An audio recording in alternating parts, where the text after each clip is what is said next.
আসসালামু আলাইকুম। কী অবস্থা সবার, কেমন আছেন? আশা করি সকলে অনেক ভালো আছেন। গতকালকে আর্জেন্টিনা ভার্সেস স্পেনের যে মেগা ফাইনাল ম্যাচটি ছিল, আপনারা যদি লক্ষ্য করেন শুরু থেকে আর্জেন্টিনা খুব খারাপ খেলছে। স্পেনের 11 জন প্লেয়ার আর আর্জেন্টিনার গোলকিপার এমিলিয়ানো মার্টিনেজ, আমার মনে হচ্ছে এমিলিয়ানো মার্টিনেজের সাথে ওই 11 জনের খেলা। আর্জেন্টিনা তাদের মেন খেলাটা কালকে দিতে পারে নাই। সর্বশেষ কথা হলো ভাই, আর্জেন্টিনা শিরোপা জিতে নাই, খেলায় হার জিত থাকবেই। এমন না যে back to back world cup Argentina জিতে যাবে, এমন না যে অন্যান্য দল ব্যাক টু ব্যাক ফাইনালে জিতে যাবে। ফ্রান্সের মতো দলও তো বাদ হয়ে গেছে নাকি।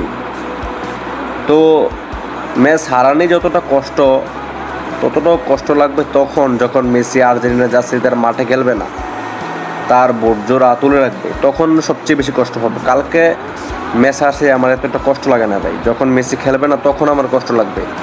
এবং ফেসবুকে দেখতেছি যে মেসিকে প্রতিবন্ধী বলতেছেন, মেসিকে ট্রল করতেছেন। আসলে এগুলোকে ঠিক? আমরা কি নেইমারকে এসব কথা বলেছি? নেইমার, মেসি, রোনালদো আরও অনেক প্লেয়ার, ওরা যে খেলার সৌন্দর্য, ওদের খেলা দেখতে আমরা এনজয় করি, খেলা ভালো লাগে। ওই কারণে ওইসব মানুষদের ট্রল করা উচিত না। মেসি তার জীবনে কী নাই? মেসির জীবনে সব কিছুই রয়েছে। মেসি যখন মাঠে খেলবে না তখন মেসির অভাবটা আরও 100 প্লেয়ার পরবর্তীতে আসলে মেসি থাকবে। ওই প্লেয়ারগুলো মেসি যায় কখনো নিতে পারবে না। মেসি বিশ্বের সেরা।